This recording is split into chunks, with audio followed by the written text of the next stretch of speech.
Thank you. I see many familiar faces and a lot of new faces, so maybe I'll introduce myself a little bit. Sheila Bonini, some of you know me. I'm the new CEO of the Sustainability Consortium. I have a bit of history with the consortium. I worked with the consortium about 3 years ago, really helping lay the groundwork for the strategy that has been in place. I was at McKinsey for 15 years prior to that, but I'm really, really pleased to be here. I'm going to talk a little bit. I think my colleague Ewan gave you a bit of a there he is, a bit of an overview with a wonderful accent. He gave you a very good overview of some of the things that we're doing at TSC. I want to talk a little bit about first of all, some of the opportunity to be together with TEMA 1, with the PEF World Summit. But also, I want to talk a little bit about TSC specifically and some of the progress we've made.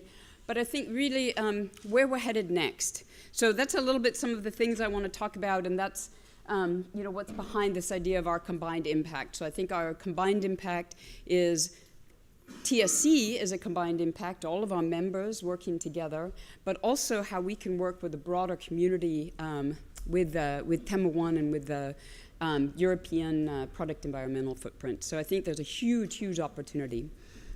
So I'll start just first of all by saying it's very exciting for me to be here, and I think exciting for TSC because we have 3 firsts. So for us, this is our first summit in Europe. And I think it's really important because we have such important European members as part of the consortium, and we want to grow that and really step into our global presence. And I think this is a very, very important step in doing that, to be here in Berlin and to be with all of you. So that's a really important first. I think, as Guido mentioned, this is a first for both of us. This is a conference together showing our alignment and how we want to work together going forward and how we have been working together for many years. So I think that's another very important first for us. And then personally for me, it's the first time that I'm here as CEO in a summit. So that's very exciting for me personally to be here with all of you, to get to see everyone, and to work together with you going forward. So 3 firsts, very exciting for me. So like I said, I'm going to talk a little bit, not about what we are. I think we've had a little bit about what TSC is through what Ewan talked about, Karen mentioned as well, but a little bit of progress. And it's actually a very, very exciting time for me to come back to TSC, and gives me a very interesting perspective. So I worked with TSC about 3 years ago. We helped lay the foundation for the strategy. But at that time, there really weren't that many products. TSC didn't have a lot of product output. So we've made enormous progress in the past few years in terms of actually the content that has been developed and the reach that has in terms of the scope. And I'll give a little bit more on that. But I think along with that, what's been tremendous progress, and this is probably more in the last year, is the alignment with so many of the key initiatives and this really important idea to work with the parties that are already out there, not to recreate the wheel. And I have a little bit more detail on that, but I think really tremendous progress if I think about in the actual content of the work that we're doing. But we've also seen tremendous progress in the access to our work. So I don't know how many of you have gone out to see Mary and seen the member portal.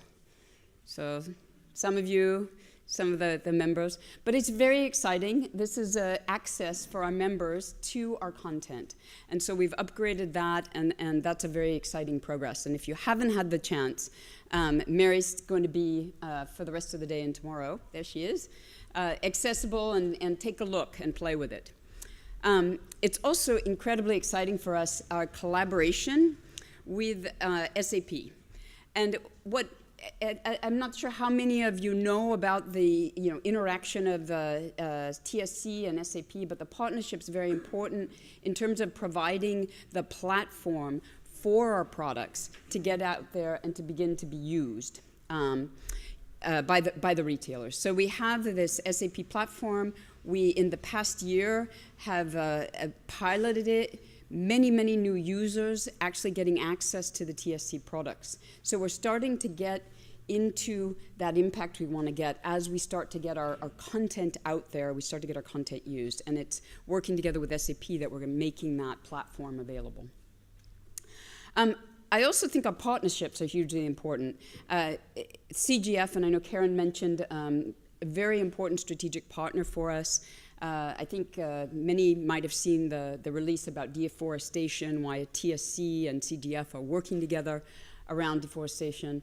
But we're going further than that. We've aligned around the global packaging, Global Packaging Protocol, similarly around palm oil. And we're very, very committed to take this further and look towards really solidifying this partnership, working together to drive more sustainable consumer products. So working very closely with CGF. And then we have a number of pilot projects in partnership. And one example is the one with the World Business Council for Sustainable Development, which I think is actually the wrong acronym there. Close, but not quite right. But we have other pilot projects we have going on, and a lot of exciting activity in terms of our partnerships and in terms of piloting and collaboration. So huge progress from where we were a few years back of just deciding what the products were that we were going to focus on to where we are today is tremendous. So really fun to get to see all this. I'll give you just a little taste more of that progress. I think one of the initial goals for the consortium was to try to cover 600 product categories. And I guess it's 600 DPC bricks. The idea being, if we picked the right 600, we would be able to cover, in terms of impacts of consumer products, we'd be able to cover something like 60 to 80% of the impacts. You can see some of the impacts, not all of it's clear, but you've got climate change, ecosystems, human health, resources, water use, right? Some of the things that we're looking at. So where we've gotten to today, well, we're about 1,200 DPC bricks, so more than doubled our original goal.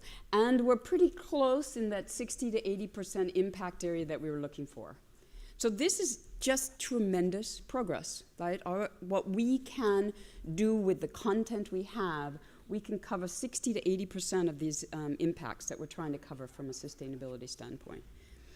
So I think what that means is we have now this content, we have to think about what do we do with it next. The other piece I think that's really, really vitally important in the progress that we've made is the alignment with other initiatives. I think the progress in terms of saying, okay, what other initiatives are out there, which ones have already have significant backing behind them, have the content that's valid, and can we use them? I think this is a really important stage, which is to say we cannot, given the breadth that we're trying to cover, we cannot go into detail on everything, right? But there are a number of initiatives that have done that work, and they've done it very well. So in some cases, we're talking cross-sector, like the Carbon Disclosure Project. But in other cases, it's very sector-specific. So, for example, working with Field to Market in food, bev, and agriculture, or in textiles, working with the Sustainable Apparel Coalition. So I think this is very, very important because what we're doing is making sure we're aligned, and aligned at the level of the language we're using. We want to make it such that if you're already reporting to one of these other bodies, that same language, that same work that you've done and the calculations that you've done to be able to respond can be reused, right? So part of this is understanding we need measurement, we need reporting, right? We need these things because we're looking at changing the behaviors based on it. But we don't want it to be the be-all and end-all. It's not about measurement and reporting. It's about driving impact. And the more we can be aligned and the more we can be efficient, the more we can actually focus on why we're doing this measurement and reporting in the first place, right? So that we can get to the impact. So I think this is really important, the alignment and the driving efficiency. So we've had a lot of progress. Everybody says, that's nice. What's next? So I wanted to spend a little bit of time this is still, work in progress for us in terms of defining our vision going forward. And I think we wanted to use the member summit to get input from a lot of our members. So a lot of this sort of 4 themes is coming through in all of the working groups. And I'd like for all of our members, I'd also like for our friends in the World Forum here to give us input. But this, I'll give you a little sketch of the vision going forward. What are we going to do next? So first is, we have this content. We're now covering 60-80% of the impacts we want to cover. What do we do with that, right? I've said we've got our portal with SAP, and we're starting to get it out there. But there's still a lot of work to be done to actually implement, to get this out there with our members, and for people to be able to respond to the questions that we're putting out there. So the first thing that we're going to focus on, implementation services. So we're going to help our members and the users of our system, of our content, to drive impact. And we want to unlock value across supply chains. So we have to think about how do we use this to go in that direction. We're going to gather the feedback. We'd like to create a feedback loop to gather the intelligence on how these things are being used and how they can be improved.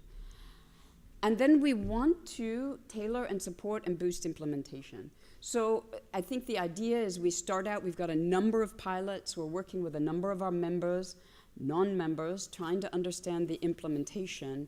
Ultimately, what we see is we'd scale this up with partners, consultants, others, right? Some of these are members. So I think the first piece of our focus is implementation. How can we help? Now we have the tools, how do we use them? How do we help people use them? How do we make them better?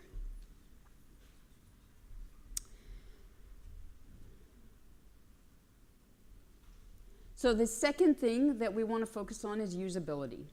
And what I think here is similar, it's linked to implementation, but I actually think it's taking our tools and saying, our toolkits are really today about driving a different conversation between the retailer and the supplier. And then hopefully that's going to drive the impact we need. But we have to make sure that interface works. So I think of it as improving the user interface, excuse me. How do we make our toolkits really usable? How do we make sure that they're driving behavior change, right? Not just some nice information that people read and now I know more, but actually get that user interface so that we can have that being useful in that retail context. I think we have to make sure that we're translating all this science into something that business people can use.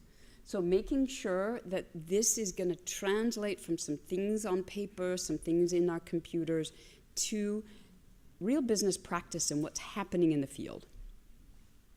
And for this, I think we're going to work very closely with some of our retailers to continue to help them to get their arms around how do you use this, how do they integrate it into their systems.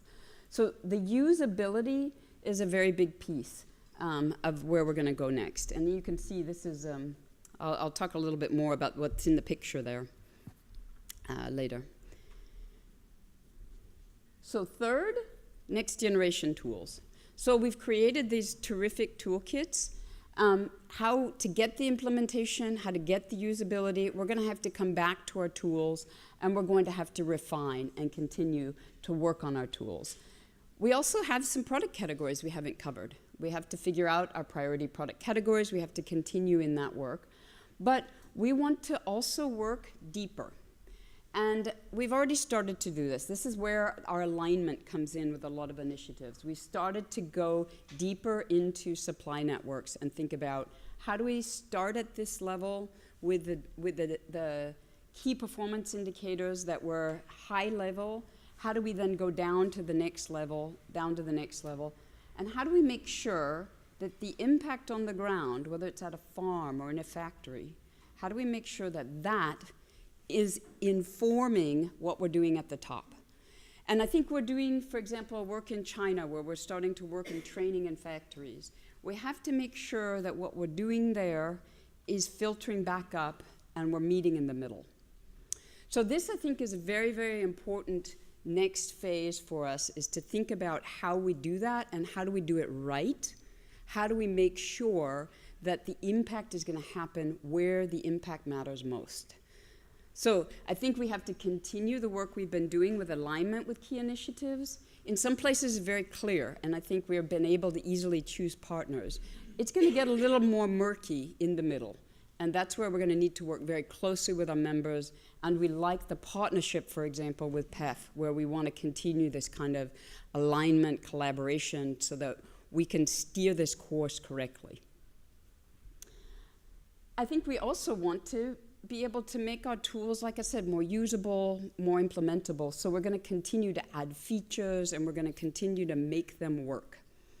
So I think this is a stage where we have some terrific tools. The work is not done. We have to go the next level. We have to really begin to work on the next generation of tools. So it's constant improvement. We've got to keep making them better. Which then brings me to the fourth. So I talked a bit about implementation. I talked about usability. I talked about the tools. It's a lot of it work around what we've been doing, around our KPIs, our toolkits, our content. I think there's an opportunity also if we stand back and we look at the network of people and of organizations that are part of TSC, and I think even broader, we look out, especially with our alignment with our European colleagues. We have an incredible opportunity to basically leverage this unique network and think about what's the impact that we can have. So I think we got so caught up in the work and in the importance of our metrics that we need to also think about ultimately where we're going and where are there gaps, where are there opportunities for us to innovate, to drive impact. It may be to step above our metrics and to say, how can we work collaboratively? Are there some opportunities for pre-competitive collaboration for us to solve some really intractable problems? And that's where I think we can be with the power we have of the convening and with the set of organizations that we have in this room, in our organizations, to be able to look for some really difficult cross-cutting problems that we can solve. Because we're crossing consumer products and because often we're going across supply chains, we have an incredible breadth and depth there. So what we're going to do in the short term, we'd like to really partner with some of our Tier 1 members to help define and think about what is the one or two or the couple leadership initiatives where we can really think about how we use this tremendous power that we have to go deeper and to drive the impact we want to have around having more sustainable consumer products. So I think this is in complement to all the other work that is our continued work on our tools and on our reporting and measurement that we need to do. But we also want to make sure, ultimately, the idea of all of this is we're going to drive impact. So I think I want to make sure that we're always balancing how much we're doing in terms of measurement with what we're doing in terms of impact. So that's the 4 areas I wanted to talk a little bit about. Where we're going to be focusing next: implementation services, usability, our next generation of tools, and really driving leadership in terms of impact and leveraging the network that we are. So I want to finish with a little bit exciting, I think. So one of the things that we're doing, we talk about our products. So I'm very pleased that we've now created product category snapshots. I think this is, in a way, taking us a step further, and I think a point to end on. We're trying to translate all this complicated stuff of sustainability into something understandable. I'm not saying that we have success, but we're taking product category by product category, trying to get it into a page in business language that it could be understood. So I think we're making progress. I think we have to think about how do we get beyond this room and beyond all of us that are sustainability scientists, sustainability experts, and how do we take what we all know and translate it into how people actually use this information to change behavior. So I think getting it sort of down into something digestible for folks who aren't sustainability experts is a really important next step. And eventually, we're not there yet, but eventually we envision, we'll make it available to the public. And eventually, I see, and I know Karen talked about consumers and the importance of eventually communicating with consumers, but I think eventually we have to think about how do we bring them into the equation. And maybe it's through our information, maybe it's through some of the innovation and leadership initiatives, but I think ultimately we also have to think about how do we take this out to the public? How do we actually begin to share some of the content that we all have and make it translatable, make it actually understandable. So I think there's a lot to do. I'm really excited about the progress that we've had to date. I'm really, really excited about some of the opportunities for us to go forward and to really sort of think about how do we drive impact? How do we make consumer products more sustainable? So I'm super excited to be here with you all, and I think that's about it. I'm very happy to answer some questions if people have questions, and also to talk to people afterwards. So, yeah, thank you, Sheila. Thank you.